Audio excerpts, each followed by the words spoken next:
The truck groaned like it had a voice of its own, rattling down Main Street as if daring the newer cars to scoff louder. Its rusted fenders caught the morning sun just enough to look noble instead of neglected, and inside, Harold Briggs sat steady at the wheel, eyes scanning the road ahead with the calm of someone who'd seen far worse traffic in far darker places. His hands, knotted with age and calluses, rested on the steering wheel like they were carved there. No radio, no air conditioning, just the thrum of a machine he built with his own hands decades ago. Two patrol officers leaned against their cruiser across the street, iced coffees in hand, already smirking before Harold passed them. They didn't see a man, just a vehicle that looked like it should be in a scrapyard. One nudged the other. "Looks like we've got a ghost truck rolling through town." The younger one grinned. "Bet it's held together with duct tape and prayers." Harold didn't flinch. He'd heard worse in his life. He'd been called things in 4 languages by people trying to kill him. A couple of bored kids in uniform. They didn't bother him. He drove by slowly, careful at the stop sign, signaling properly. He followed the rules not because he feared punishment, but because discipline had been his language long before they wore a badge. They started their car, followed. In the rearview mirror, Harold noticed them pulling up behind. Lights not on, not yet, just tailing. He didn't tense, he didn't get angry, he just kept driving. 1 mile, then another. The engine gave a tired cough at the next stoplight. Still, it held. It always did. He was heading home from the hardware store. Bought some deck wood, screws, and angle brackets to reinforce Mrs. Clancy's ramp. She was pushing 90 now, and her legs didn't trust stairs anymore. Harold never charged, didn't even tell her he was coming. Behind him, the cruiser gave a brief chirp of the siren, enough to say, "We see you." That was all. No traffic violation, no emergency, just curiosity wrapped in authority. He signaled and pulled into the gas station lot. Parked, shut off the engine. Waited. The officers rolled up slow. One got out, thumbs hooked into his belt, walking like a man who thought his boots made him 10 feet tall. The other stayed behind the wheel, smirking. "That thing's street legal, old man," the officer said. Harold looked up for the first time, eyes quiet, voice even. "It gets me where I need to go." The officer chuckled, shaking his head. "Well, maybe today it's taking you somewhere else." Still, Harold said nothing. Not yet. The red and blue lights flashed in his rear view like fireworks without celebration. Harold eased the truck to the shoulder, gravel crunching beneath worn tires. The Chevy exhaled one last puff of effort as he shut off the engine. His hands stayed on the wheel, steady as ever, his posture unmoved. He didn't look back. He didn't need to. The cruiser door opened with an audible pop, followed by the sound of boots hitting pavement. One officer approached with a bounce in his step. The other lingered by the car, typing something into the dash computer, already half laughing at whatever story he planned to tell later. "License and registration," the officer said, peering into the open window. "Or just some good excuses." Harold didn't move immediately. Not out of fear, just habit. He knew the rules. Move slow. Stay calm. He reached, deliberately, into the center console and pulled out a weathered leather wallet and a folded document. No trembling, no defensiveness, just the quiet rhythm of a man who'd faced worse checkpoints on darker roads. The officer didn't even glance at the ID before his smirk returned. This thing even registered in this century. Harold said nothing. The second officer joined in now, tapping the truck's hood with a mocking curiosity. "What is this? A mobile scrapyard. We got a vintage permit for trash now." Still no reaction. The younger one leaned closer, trying to get a rise. "Hey, you know this isn't a museum, right? You can't just drive fossils around for fun. He waited for a crack, a flinch, a glare, anything. Harold gave him silence, the kind that made loud people uncomfortable. You hard of hearing or just playing games, sir? The word sir hit the air with sarcasm sharp enough to cut glass. I'm not playing, Harold said finally. Voice even, controlled. I pulled over. I complied. The officer snorted. Yeah, well, we'll see about the rest. He gestured to his partner. Let's check it out. They walked around the truck, pointing, snickering. Rust flaked under their fingers. Dents were treated like jokes. They didn't see the history, didn't feel the weight in the metal. They didn't know that each scar was a chapter. That one had come from a shrapnel blast in '78, another from a refugee barricade in '83. That the frame had once held up during a roadside bomb scare that never made the news. To them, it was just junk. To Harold, it was a journal written in steel.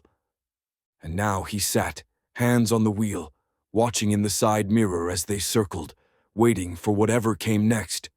Not with fear, not with outrage, but the same silent readiness that had kept him alive more times than they'd ever know.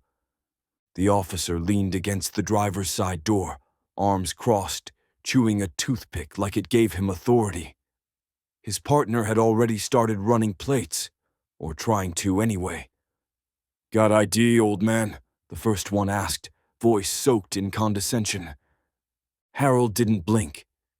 He reached slowly, deliberately, into his back pocket and pulled out his wallet. Not because he felt threatened, but because he'd spent decades teaching younger men how to control situations with calm, not fire. That training didn't vanish with retirement. He handed over the license without a word. The officer barely glanced at it before shaking his head. Retired, he said with a smirk, showing it to his partner like a joke. You see that? Probably back when gas was $1. The other officer laughed. You sure this isn't expired? Looks like it belongs in a museum, just like the truck. Harold's voice came low and measured. Issued last year. Renewal through '28. Yeah, that what it says, the officer said, tapping it against his hand. You got registration, insurance, anything that says this pile of bolts belongs on a road. Harold nodded once. In the glove box. Then go ahead and get it, the officer said, stepping back but watching closely.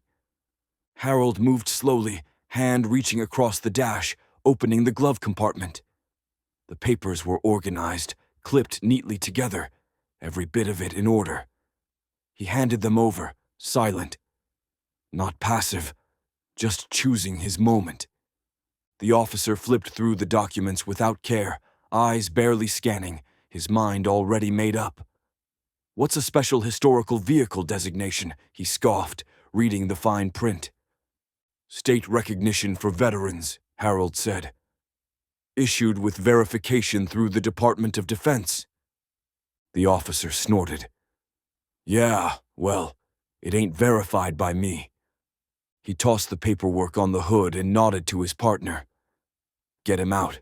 Let's make sure he's not running anything we need to know about. The command was casual, routine, as if Harold hadn't spent decades writing the very protocols they were now mangling. But still, he said nothing. No argument, no prideful protest. He opened the door and stepped out, back straight, hands visible, just like he'd trained 1,000 recruits to do. The officer leaned in again. You always this quiet? Harold looked at him for the first time, not with anger, not even disappointment. Just the quiet steadiness of a man who didn't need to prove who he was. I talk when it matters. The officers circled the truck like it was some roadside oddity, nudging the tires with their boots, running fingers across the weather-beaten metal. The taller one popped the hood, whistling theatrically.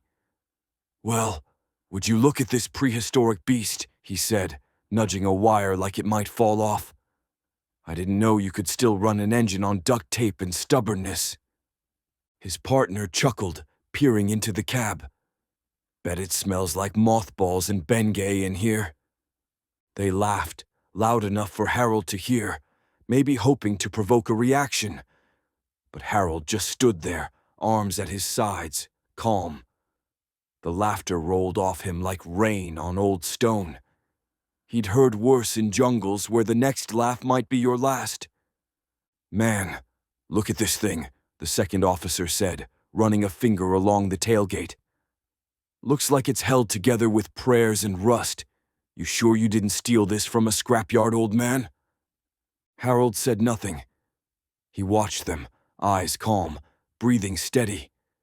He didn't need to explain that the truck had been his since 1968, that it had outlived the dealership it came from, that every patch and weld was his own work, done with steady hands long before their mothers signed their birth certificates. The bed of the truck carried lumber, bags of cement mix, a few tools. The officer rifled through them like they were contraband. "What's all this? You building something illegal?" "For a neighbor," Harold replied evenly. "Ramp for her wheelchair. She can't get down her porch anymore." "Sure," the officer snorted. "And I'm the mayor." Harold didn't defend himself. He didn't justify. He'd learned long ago that arguing with people who already thought they knew everything was like shouting into a storm. Better to wait it out. The second officer pulled a notebook from the dash. "What's this?" he asked, flipping through its worn pages. "Bunch of names, some crossed out, some starred." "What, a hit list?" Harold's voice was quiet. "Brothers I served with. Some made it, some didn't." There was a pause then, the officer looking down at the book like maybe, just maybe, he understood a sliver of what it meant. But the moment passed, and he shrugged it off, tossing the notebook back onto the seat without care. To them, it was just an old truck with a mysterious old man. To Harold, it was something else entirely, a battered monument to a lifetime of service. But he didn't need them to see it. He'd built it for the road, not the spotlight. And no matter what they said, he wasn't about to give them the satisfaction of flinching. The sun glinted off Harold's knuckles as he rested his hands on his knees, fingers curled loosely, still and patient. They looked like they belonged to a carpenter or a blacksmith, weathered, scarred, thick with calluses that told a lifetime's worth of stories without a single word. The officers didn't notice. They were too busy peering into compartments, searching for something that would validate their suspicions. But Harold's hands, those hands had stitched wounds under fire, bolted down medevac gear mid-flight, gripped the shoulders of dying men as he whispered promises he'd later keep. They weren't just hands that fixed trucks, they were hands that rebuilt lives. He remembered the feel of wet mud in Vietnam, how the jungle swallowed every sound but the heartbeat in his palms. He remembered the weight of a shovel digging graves for comrades in silence. He remembered wiring together a makeshift water filtration system with a rusted canteen and a torn poncho, because the nearest clean water was 50 miles and 2 firefights away. Years later, those same hands repaired roofs after hurricanes, built ramps for veterans who couldn't climb stairs anymore, restored old generators during winter blackouts. When he had nothing else to give, he gave labor. Quietly, steadily, without expecting thanks. He could still feel the grip of a frightened private's hand in Colombia, the kid barely 19 and shaking as mortars dropped somewhere too close. Harold held his wrist, guided his breathing, told him to focus on what he could control. That same private sent a letter 10 years later. Married, kids, a good job, said Harold saved more than his life that night, said he gave it direction.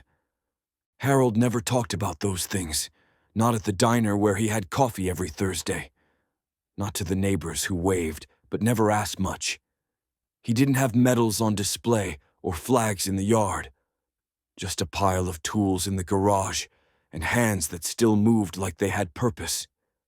Now, as the officers checked under the truck, still muttering and scoffing, Harold flexed his fingers once, slow. The joints ached, sure, but they still worked, still built, still carried weight. And when the time came to lift something heavier than plywood or concrete, to lift a town's memory or a generation's understanding, he'd be ready. His hands were waiting. The notebook wasn't much to look at. Leather cover worn thin at the edges, spine frayed, pages yellowed and curled like they'd been through humidity and time. It sat snug in Harold's left breast pocket, right over his heart, tucked behind a pocket knife and a pencil nub barely worth using anymore. The officers hadn't asked about it at first, but eventually, curiosity, or maybe suspicion, got the better of them. "What's this?" the younger one said, plucking it out and flipping it open without asking. He thumbed through the pages quickly, eyebrows rising. "Just names, some with stars, some crossed out. What is this? A hit list?" Harold didn't move. "Brothers," he said quietly. "Some gone, some still fighting, in their own ways." The officer laughed, more out of discomfort than humor. "You carry this around?" "Why?" Harold didn't answer. Because the real answer would take too long. Because explaining grief to someone who'd never been buried in it was like teaching a fish how to walk. That notebook wasn't just names. It was a lifeline, a ledger of souls.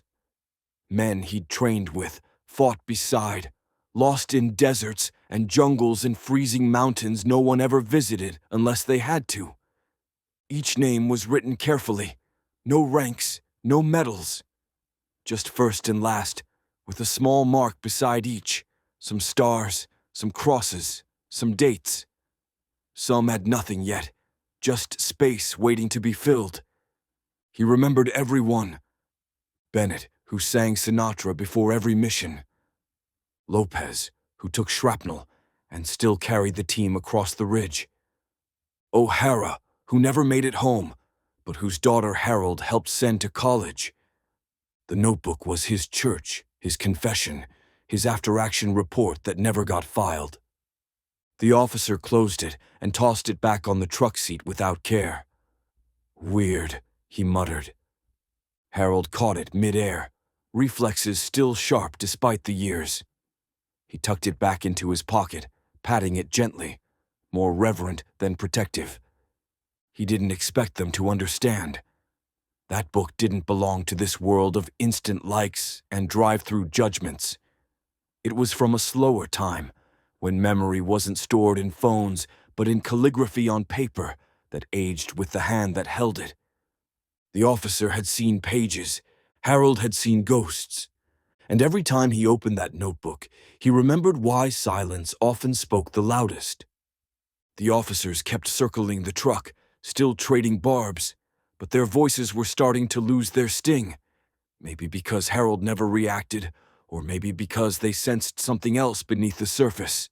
Something heavier, something they couldn't name. They didn't know the story behind the dent near the passenger door. Didn't know it came from a night in 1983 when Harold used the truck to block the entrance of a refugee camp in Honduras. He'd taken a battering ram meant for the people behind him. No one ever wrote that part down. Not officially. Or the long scrape along the driver's side. That one came from a mission escorting supplies during Hurricane Andrew. Roads underwater, debris everywhere. He navigated a submerged bridge with nothing but a flashlight and instinct. He made it across. Barely. But the railing left its mark. There was a spot near the tailgate where rust had bloomed like a scar. It covered a place where a bullet once lodged, years after retirement, during a break-in at a community center. Harold wasn't even supposed to be there that night, but he stayed late fixing the furnace. He never told anyone he took around that evening, just stitched it up, replaced the broken door, and showed up the next morning like nothing happened. The truck bore it all. Silent witness to lives saved, storms weathered, blood spilled. He remembered welding on a new muffler while stationed overseas, using scavenged parts and borrowed tools under a tarp while mortars landed 2 ridgelines over. That repair lasted decades, still ran today. Because Harold built things to last, especially when lives depended on it. To the officers, the truck was just an eyesore. Loud, outdated, unsafe. But Harold saw it differently. It was his journal, his partner, his shield. It had sat in silence while radios screamed. It had carried broken bodies and food supplies. It had been a makeshift shelter, an ambulance, a barricade, a pulpit from which he'd taught young men how to survive. He ran his hand over the hood absently, almost like he was calming a horse. The metal felt warm under the sun, solid and scarred. They could laugh at the rust, they could mock the age, but they couldn't erase the history. And if they listened closely, if they knew how to look, they might realize the truck wasn't falling apart. It was holding stories together. "Sit down right here, sir," one of the officers said, gesturing to the curb like he was directing traffic, not ordering a man to lower himself onto cracked concrete. The word "sir" was used more like punctuation than respect, sharpened by impatience, dulled by mockery. Harold obeyed without protest, not because he had to, because he chose to, because he'd learned long ago that sometimes peace lived in stillness, not struggle. His knees bent slow, bones stiff, the kind of pain you didn't groan about, you just absorbed. He settled onto the curb, boots flat against the street, hands folded loosely in his lap. Calm, still, like a statue no one knew they were walking past. A car drove by, slowed. A teenager in the passenger seat held up a phone, snickering as he filmed. "Yo, Grandpa's getting cuffed," he shouted, then laughed like he'd just won something. The driver honked once, for no reason other than noise, then sped off. The phone stayed recording, capturing Harold's silence like it was evidence. More cars passed. Another kid paused on a scooter, raised his phone too. "What's he in for?" he asked the officers. "Being mysterious," the younger one joked. "Might be a stolen vehicle. Might be he forgot what decade it is." They both laughed. Harold didn't. He stared across the street, past the gas station, past the noise. He focused on a crack in the pavement, on the rhythm of his breathing. 1, 2, 3. Just like he'd taught recruits in survival training. Breathe through panic. Still the mind. Wait for the next move. He could still feel the sweat of a jungle night, the ache of lying perfectly still in swamp water for hours as enemy patrols passed feet away. Compared to that, this curb was luxury. The officers kept talking, filling the silence with commentary, jokes, speculation. One climbed into the cruiser now and cranked the AC for a minute. The other stood under the shade of a tree. Only Harold sat in the open sun, letting it press against his shoulders, burn into his skin, bake into the steel of the truck just a few feet away. No one saluted him. No one asked who he was. That wasn't new. Harold never served for applause. He never sought attention. But there was a sting in the laughter, a weight in being mistaken for a nuisance rather than a man who had once commanded teams through hell and back. Phones kept recording, but none of them captured the truth. Not the kind written in medals or missions, the kind that lived in silence, right there on a sun-bleached curb, with a man too dignified to defend himself and too experienced to think it would matter.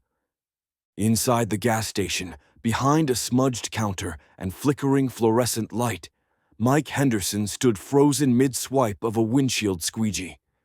He'd seen the old truck roll by 100 times, knew every cough of that engine, every squeak in its suspension. He also knew the man behind the wheel. Harold Briggs wasn't just some old-timer with a stubborn vehicle. He was a shadow in the back of VFW meetings, a man whose few words carried more weight than most speeches. Mike remembered the first time Harold spoke up, correcting a young officer who called a military rescue up just another evac. There was steel in his voice that night. Now, watching him sit on the curb like a suspect, Mike felt something tighten in his chest.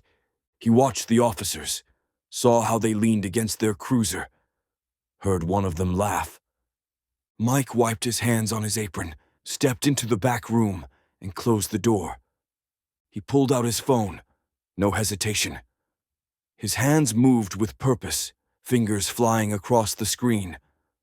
The contact read, General. P. Retired. He hadn't used it in years. The line picked up on the third ring. Phillips, a deep voice answered. Sir, it's Mike. Riverside Gas, out in Maple County. A pause. Mike, everything all right? It's Harold. They've got him sitting on the curb outside the station. 2 young cops. No idea who he is. Another pause, a longer one. What corner? Maple and Pine, about a mile from the VFW. There was no more conversation, just a clipped, thank you. Click.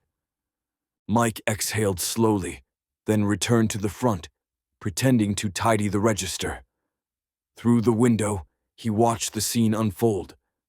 Harold still motionless on the curb, the officers still oblivious. Passers-by now filming like it was a street performance. But Mike knew the tide was coming. He didn't smile, didn't call attention to himself. Just stood by the slushy machine, hands folded, eyes sharp. Outside, the sun blazed on. Inside, Mike waited. Because sometimes justice didn't come from sirens or speeches. Sometimes it started with one quiet call. The low hum of heavy tires on pavement broke the heat-heavy silence like a slow drumbeat. Heads turned. The officers glanced up from their phones, squinting into the midday glare. The vehicle that rolled onto the scene didn't belong to this sleepy stretch of small-town asphalt. It didn't creep in. It arrived. Black, unmarked, government plates. The kind of SUV that didn't need sirens to be taken seriously. It glided to a stop behind the patrol cruiser, engine purring low, the windows dark as obsidian. For a second, nothing happened. The air stilled. Even the breeze seemed to hesitate. The younger officer straightened up, lips pressing into a confused line. His partner shifted uneasily, one hand resting on his belt, the other shading his eyes. The back door opened with a quiet click. A man stepped out. He didn't rush. He didn't scan for threats. He just stood, tall and composed, the sun catching 4 polished stars on each shoulder. His uniform looked untouched by time or sweat. Clean lines, firm shoulders, a chest full of ribbons that meant far more than decoration. His presence hit the parking lot like a ripple in a still pond. Authority didn't pour off him, it radiated. The general. He didn't salute. He didn't smile. He looked straight at the officers and asked one question. Which of you stopped this man? The words weren't loud, but they landed with weight. The officers froze. Something shifted then, not just in posture or tone, but in the air itself. The smirks evaporated. The laughter dried up. Cameras from nearby phones turned silently toward the scene as people realized this wasn't routine anymore. On the curb, Harold didn't move, didn't smile, didn't nod. But for the first time in an hour, his chin lifted slightly. The general walked forward. And without another word, the hierarchy in that parking lot flipped. The general's boots struck the pavement with deliberate weight, each step echoing like a gavel in a courtroom.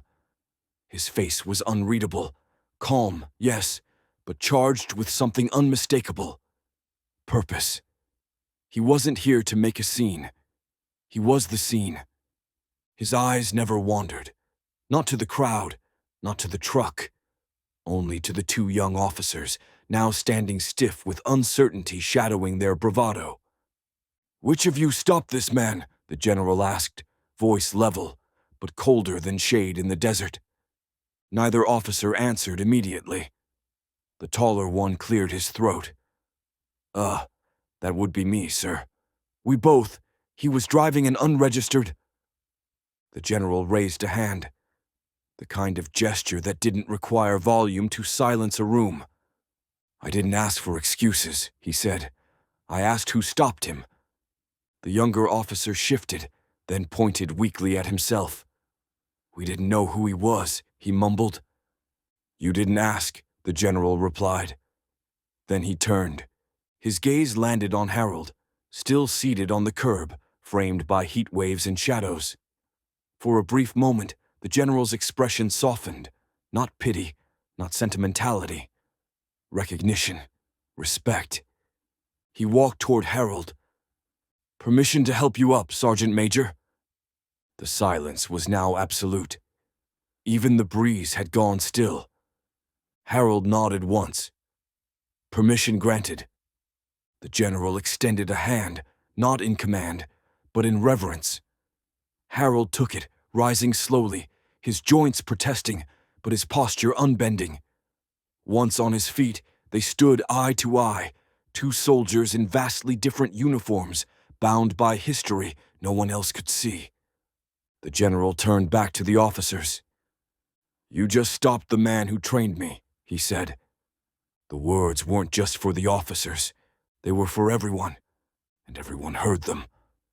The general's voice carried with the weight of memory, not loud but heavy, like a story that had lived too long in silence.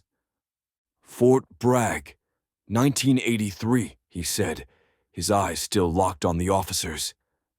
"I was a green lieutenant, barely 2 weeks out of the academy.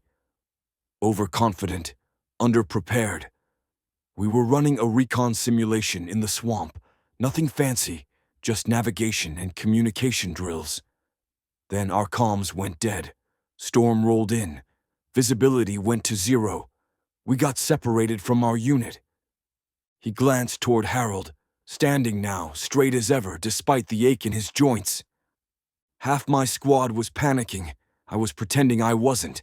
We had no bearings, no shelter, no plan. Just mud, water, and fear."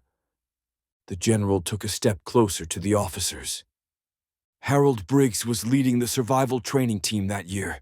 He could have stayed back at base, could have waited for someone to send help. Instead, he hiked in alone, through 20 miles of flooded marshland. No GPS, no backup, just a map, a compass, and a stubborn sense of duty." Harold remained quiet, hands at his sides, letting the story belong to someone else. "He found us after 30 hours, the general said. We were cold, disoriented, half dehydrated. He didn't lecture, he didn't scold. He handed out canteens, checked injuries, and then let us out one by one, like we were rookies on a field trip instead of soldiers in training." The younger officer's eyes flicked to Harold, something flickering behind the discomfort, something starting to crack. "I learned more in that weekend than I did in 6 months of officer school," the general continued. "Not just about survival, but about leadership, calm in chaos, silence in command, and the power of showing up." He turned back to the crowd now gathering across the lot, phones lowered, listening instead of filming. "You want to know how I got these stars?" the general asked, pointing to his shoulder. "I earned them, yes. But the foundation, the discipline, the clarity, the grit, it came from him." He looked at Harold one last time. "I owe my life to that man." Harold didn't respond. He didn't have to. The silence said everything. The general took a slow step toward the rusted truck, his eyes running along its battered frame like he was looking at an old comrade. He placed one gloved hand on the hood, letting it rest there.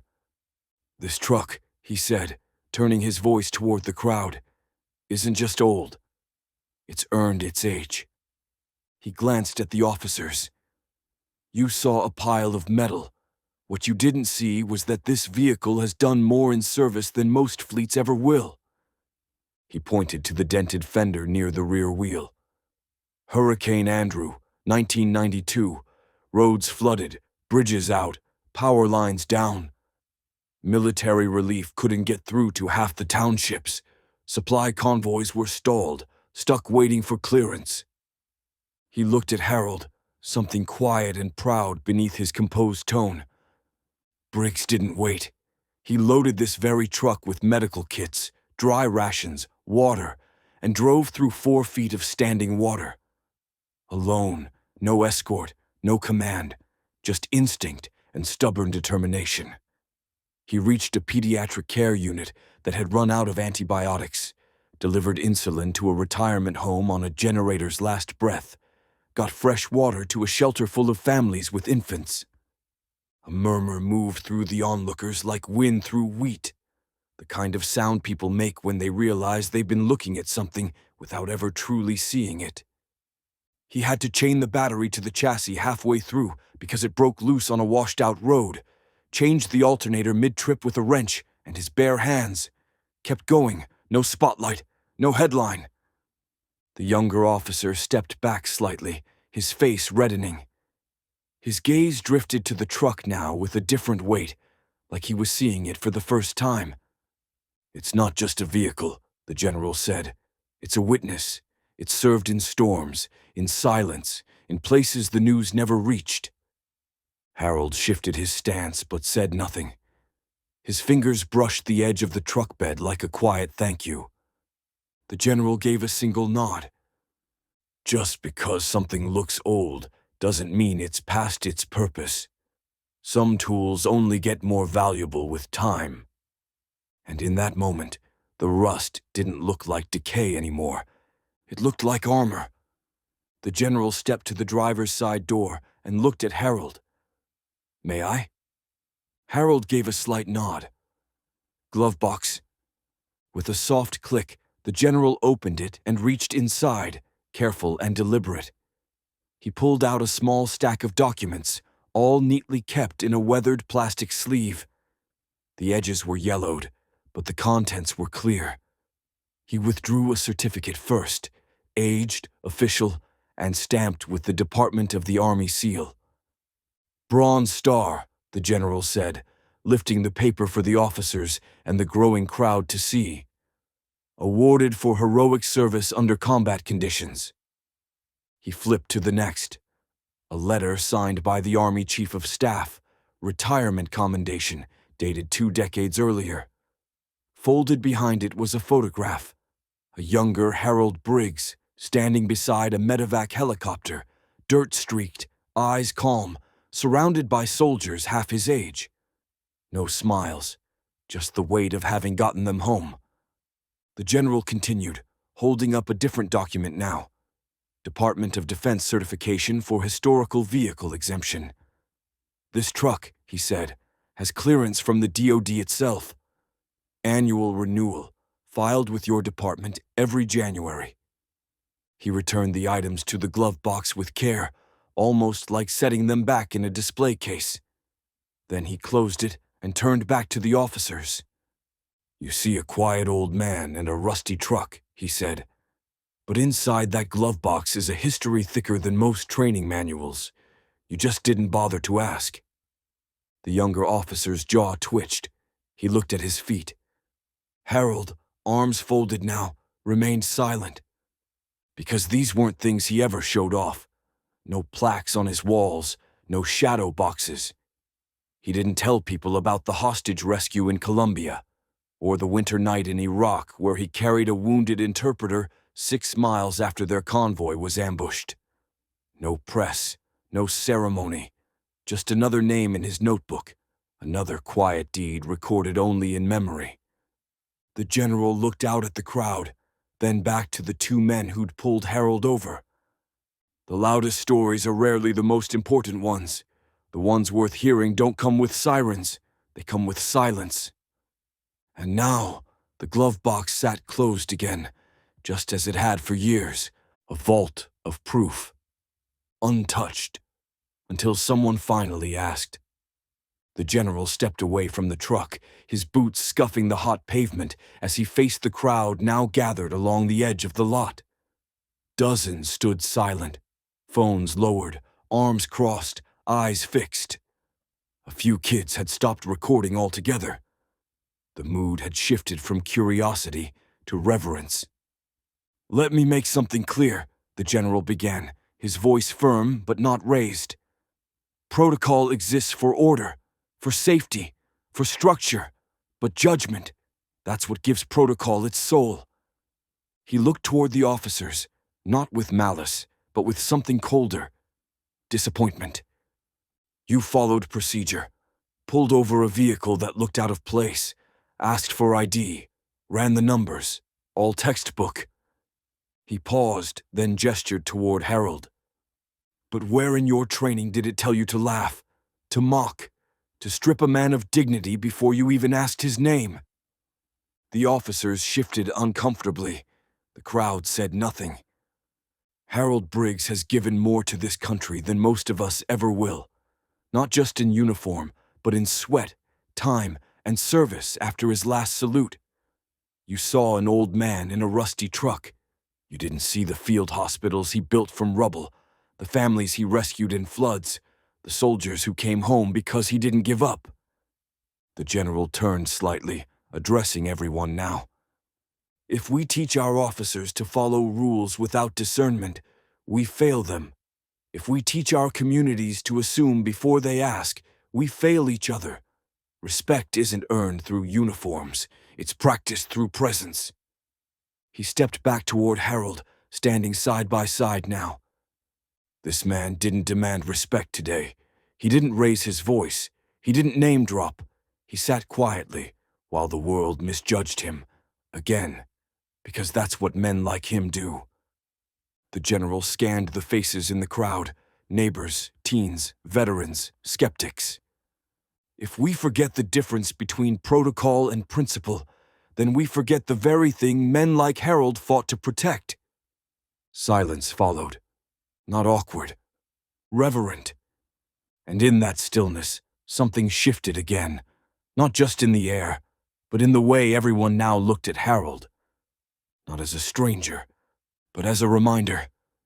That true strength often says nothing at all.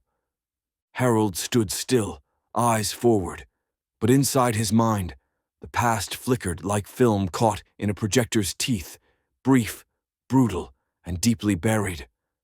Not for glory, not for trauma, just because it was part of him, stitched between the quiet and the rust.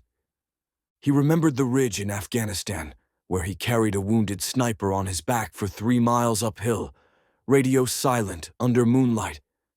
No medals were handed out for that. The sniper didn't make it. Harold dug the grave himself. No one saw him cry, because he waited until everyone was asleep. Then there was the day in Colombia, 1986. He'd been called out of retirement for a mission no one officially acknowledged. 23 hostages in the jungle. The rescue went sideways. He held pressure on a young officer's leg for 6 hours before medevac could land. That officer sent a Christmas card for 10 years straight until the cancer came. Harold kept every one. In 2005, when Hurricane Katrina hit, Harold drove for 2 straight days in that same old truck, delivering supplies to churches and clinics that FEMA hadn't reached. No press, no convoy, just a single man in a rusted pickup with a cooler full of insulin and a toolbox that never failed him. He remembered every name, even the ones he couldn't save. Back home, he fixed roofs after tornadoes and built ramps for veterans no one remembered. Quiet work, early mornings, no invoices. He refused payment more times than he could count. A woman once asked him, "Why do you keep helping people when no one sees it?" He'd replied simply, "That's the best kind of helping." Now, as the general spoke and the crowd listened, those sacrifices weren't loud. They didn't thunder. They hummed beneath the surface, steady and unshakable. Respect wasn't Harold standing tall or raising his voice. It was the way he never needed to, the way his actions, decades of them, spoke louder than any defense he could have offered today. He didn't need the uniform to remind people who he was. He just needed time. And today, time finally caught up. The younger officer stepped forward, hat in hand now, his earlier bravado completely drained. His voice wavered as he addressed Harold, eyes lowered like a schoolboy caught speaking out of turn. "Sir, I want to apologize. I didn't know. We didn't know." Harold looked at him, not with anger, not even disappointment, just the deep stillness of someone who had seen too many young men learn too many lessons the hard way. "That's the point," Harold said, voice calm but unwavering. "You never know." The officer's lips parted like he wanted to say something more, but Harold continued. "You didn't know who I was. You didn't ask. You looked at a truck, saw age, rust, and silence, and decided that meant less." He stepped forward, his boots slow and deliberate on the pavement. "But I'm not the only one like me. I'm just the one you stopped today. There are others, men and women who served, who still serve, in ways you'll never see. They don't wear uniforms anymore. They don't walk with medals. They carry groceries instead of rifles. They mend fences instead of wounds." He paused, then locked eyes with the younger officer. "So next time you see someone like me, someone quiet, someone worn, someone who doesn't flinch when you bark orders, don't assume he's confused, or broken, or irrelevant. A beat. Apologize to the next old man before you assume he's nothing." The words didn't land like a reprimand. They landed like truth, the kind that sticks. The younger officer nodded, his voice a whisper. "Yes, sir." The older officer followed, quieter than before, murmuring his own apology. But Harold didn't need their guilt. He needed their change. "You've got time," he said. "Use it better than you did today." He turned back to the crowd, to the general, to the truck that waited for him like a loyal dog. And just like that, the lesson was done. No shouting, no punishment, just a mirror held up, and the hope they'd choose to look. By nightfall, the video had reached 1 million views. It started with a teenager's shaky phone footage, Harold sitting silently on the curb, officers standing over him, then the SUV arriving like a plot twist no one saw coming. The soundbite spread like wildfire. "You just stopped the man who trained me." 6 words, enough to start a movement. The clip hit social media platforms with captions like, "Salute this man," and "Never judge by appearances." Within hours, the story was everywhere. Twitter threads breaking down Harold's record, TikToks with veterans choking up mid-sentence, Facebook posts from small towns recalling their own Harold. In Oregon, a retired Marine posted, "Same thing happened to me last year. They saw an old man in a beat-up Ford. Didn't see the Purple Heart in my glove box." In Georgia, a nurse shared, "He built the ramp for my father's hospice bed. Wouldn't take payment. Said service doesn't end with discharge." A former Air Force pilot in Texas wrote, "Harold Briggs taught us wilderness survival at Fort Carson. Man could make a compass out of dirt and a bottle cap. He's a legend. That's not hyperbole." Veterans groups rallied. The VFW shared the footage with the caption, "Respect isn't optional." By morning, news anchors were replaying the moment the general helped Harold to his feet. Morning shows reached out for interviews. Talk radio buzzed. Hashtags trended. Harold Briggs. Respect first. You never know who you stop.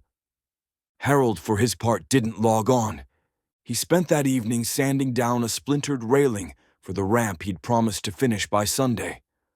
When a neighbor mentioned the online attention, he simply nodded and said, "That won't fix the porch."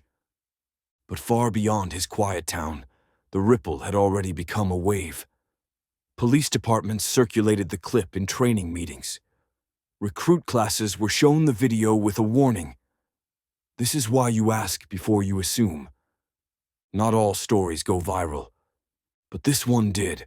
Not because it was flashy, but because it reminded people of something they'd forgotten. That sometimes the greatest hero in the room is the one who says the least. The mayor stood on the steps of City Hall, a podium set up beneath a flapping banner that read, Community Recognition Ceremony. But everyone already knew who the ceremony was for. The crowd stretched halfway down the block, veterans in old dress uniforms, kids holding handmade signs, shop owners who'd closed early just to attend. Harold stood off to the side, as usual. No tie, no speech in hand. Just a fresh flannel, clean jeans, and the quiet discomfort of a man who never asked to be thanked. The mayor adjusted the microphone and cleared his throat. Some people serve this town in ways we can measure. Taxes, jobs, votes. Others serve in ways we can't. They do it quietly, consistently, and without expectation. Harold Briggs is one of those people. Applause rose like a gentle wave. Harold's jaw tensed. He didn't smile, but he didn't look away either.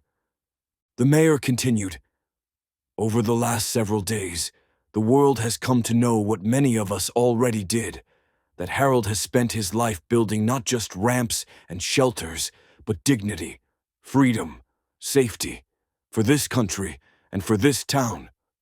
He held up a framed document.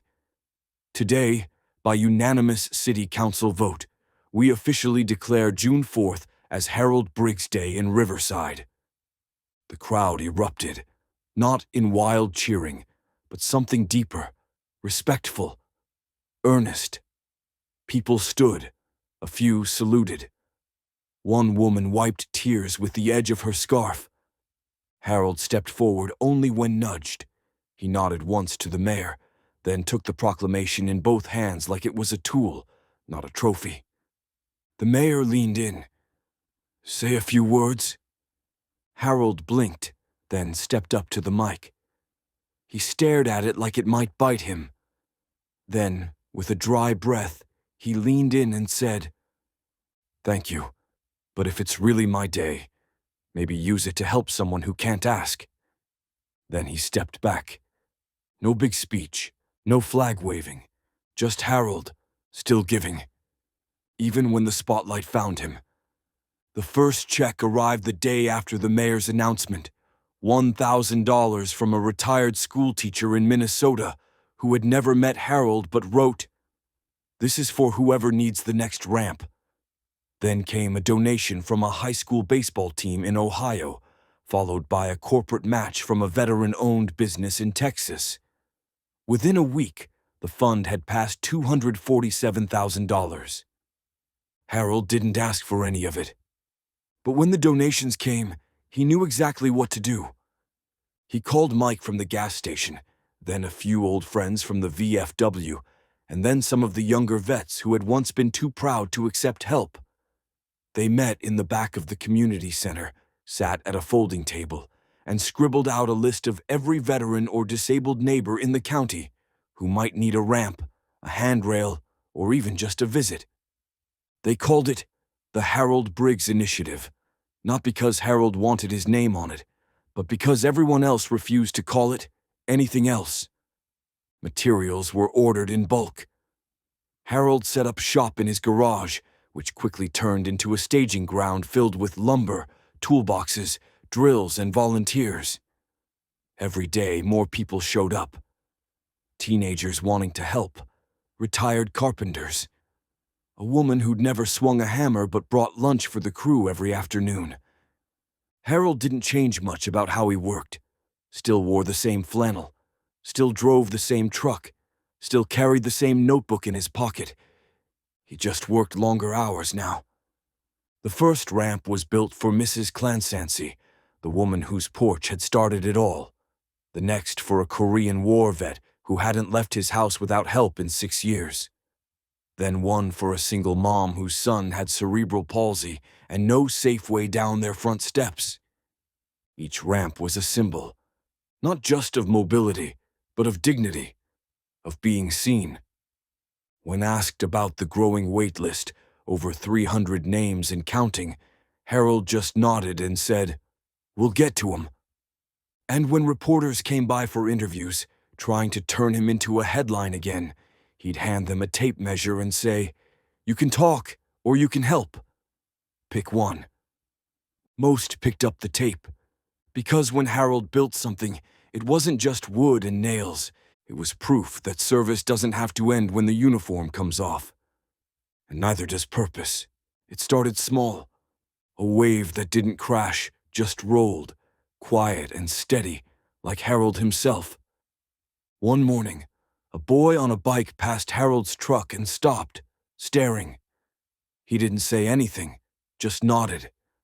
Respectful, like he'd just seen something sacred rumble by. The cashier at the hardware store stopped charging him for screws, said it was a store policy, though everyone knew it wasn't. A teenage girl from down the block painted a mural on the side of the community center. Harold, standing beside his truck, hands calloused, eyes steady, a folded flag painted in the background. No words, just the image. At the diner where Harold got coffee every Thursday, they started putting his cup out before he arrived. A seat was always saved, and no one asked for stories, but they listened if he spoke. People began to stop him on the street, not for photos, but to say thank you. Not just for his service overseas, but for the ramp he built, the roof he patched, the groceries he delivered without ever knocking. Neighbors he'd known for years realized they didn't really know him at all. "He built our mailbox after that storm last spring," one man said. "He carried my mom's groceries every Saturday," said another. One by one, they connected the dots, realizing all those anonymous kindnesses, those quiet favors, all traced back to the same pair of hands. Kids started asking their parents about veterans.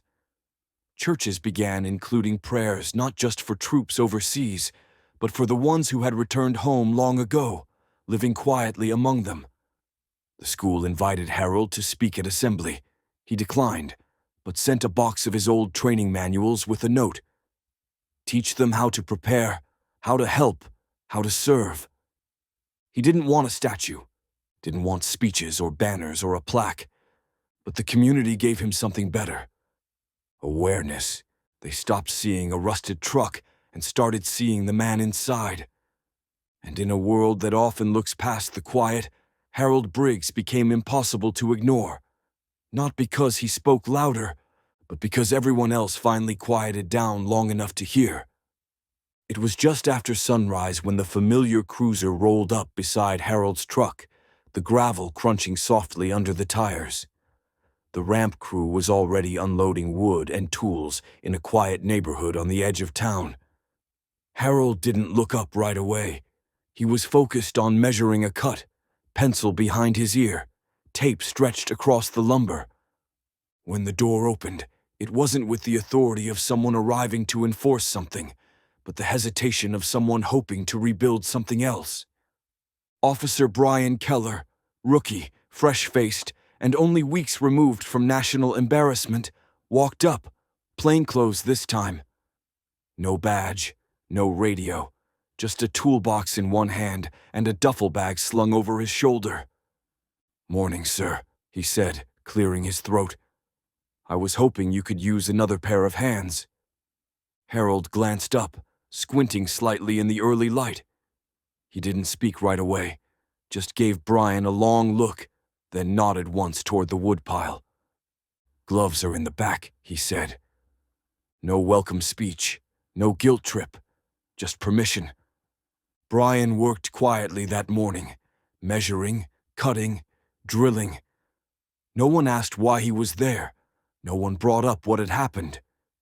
But Harold watched now and then, noting how the young man moved slower, more deliberately than he had on that curb weeks ago. Less certainty, more attention. During the lunch break, as everyone sat on the grass eating sandwiches and sipping water, Brian walked over to Harold, who was inspecting the next set of plans. "I need to say something," Brian said. Harold didn't look up.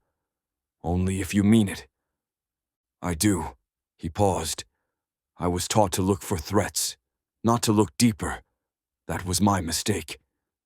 Harold finally looked at him, not with judgment, but with something heavier. Then fix it. Brian nodded. I plan to. And he did.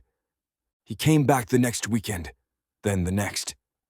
After that, he started showing up at the VFW on Saturdays, asking questions, listening. Not out of obligation, but out of something new, respect earned, not demanded. He didn't become the face of redemption. Didn't want to. But over time, he became a symbol of what could happen when someone stopped defending their ignorance and started working with their hands. Harold never praised him out loud. But the next time they built a ramp together, he passed Brian the drill without a word. And that silence said everything. The room was small, fluorescent lit, and filled with the sharp scent of new uniforms and fresh ambition. Recruits sat in straight rows, notebooks open, pens poised, expecting slides, procedures, maybe a lecture on de-escalation tactics. What they didn't expect was Harold Briggs. He walked in quietly, no uniform, no presentation materials. Just his old flannel jeans and a presence that settled over the room like gravity. The room hushed before he said a word. The police chief introduced him simply. You all saw the footage. You all know the story. What you don't know yet is the lesson. Harold stepped forward and looked at the room, scanning each face like he was sizing up a squad before a mission. Most of you think service starts when you get your badge, he began, his voice steady, low, like someone used to being heard without raising his tone. And for many of you, it will. But for others, it started long before you put on a uniform. And for some, it never ends. He paused, letting the words settle. I've seen young men make fatal choices because they followed protocol instead of using judgment. I've seen men saved because someone took 5 extra seconds to ask a question instead of issue a command. He reached into his coat pocket and pulled out a laminated card, holding it up for all to see. You've probably heard this by now. The card read, You never know who you're stopping. It's not a slogan, Harold said. It's a reminder that respect isn't earned by the weight of your belt or the shine of your boots. It's earned in how you see people, not after you learn their history, before you even know their name. A hand rose from the back. A young recruit asked, Sir, how do we know when we're getting it right? Harold didn't hesitate. When people feel safer around you, not quieter. He tucked the card back into his pocket, looked at the room again, then gave a slight nod. I've got nothing more to say. And with that, he turned and walked out. No fanfare, no applause. Just the scrape of his boots and the weight of his words trailing behind. The recruits sat still long after he was gone. Because some lessons don't come with tests, just choices. The porch creaked under their weight, old wood groaning in a way that felt familiar, honest.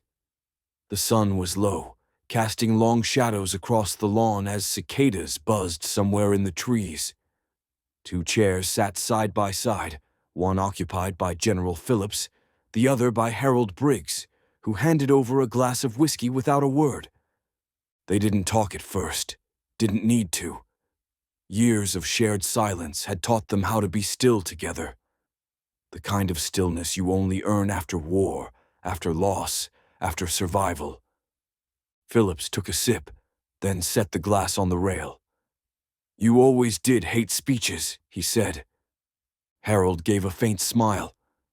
They waste words most of the time. The general chuckled. They're still showing that footage in training camps. Every new class gets the lesson. Don't underestimate the man in the rusted truck. Harold leaned back, letting the chair rock gently. Let the work speak for itself. Always did. A pause. The kind where nothing feels uncomfortable. only earned.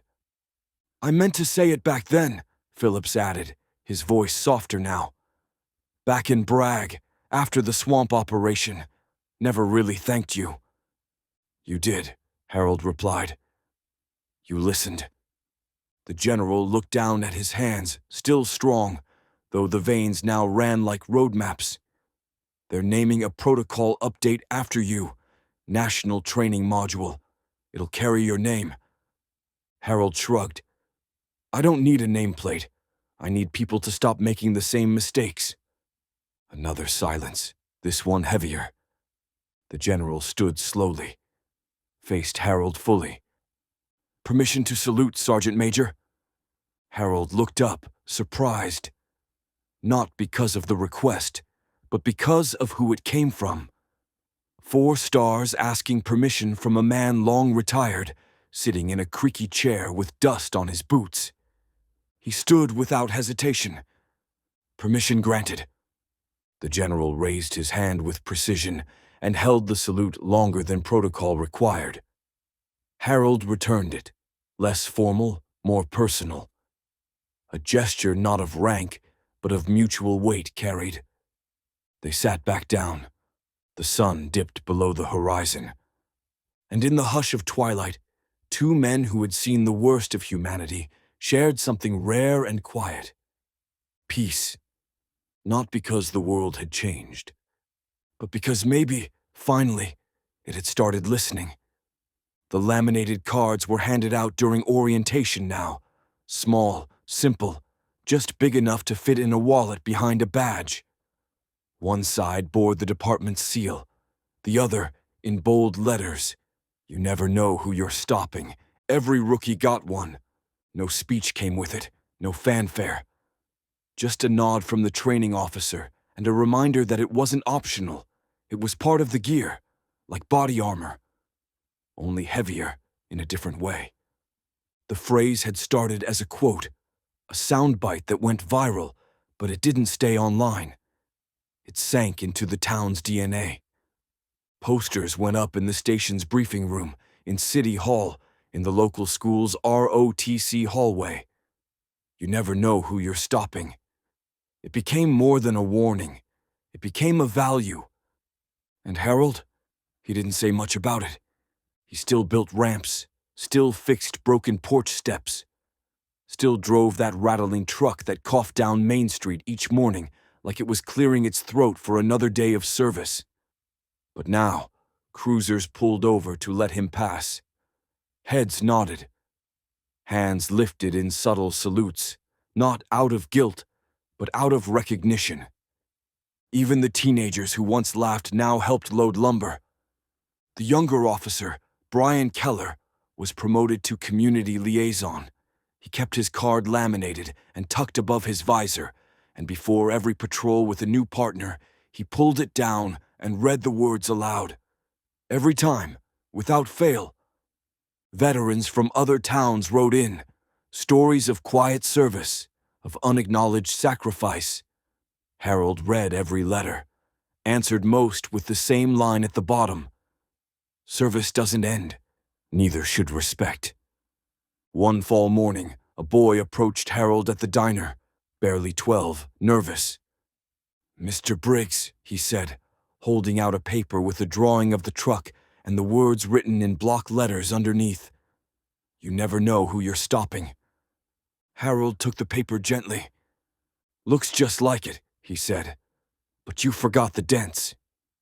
The boy laughed, and Harold smiled back just a little. Outside, the town moved like it always had, slow, steady, familiar.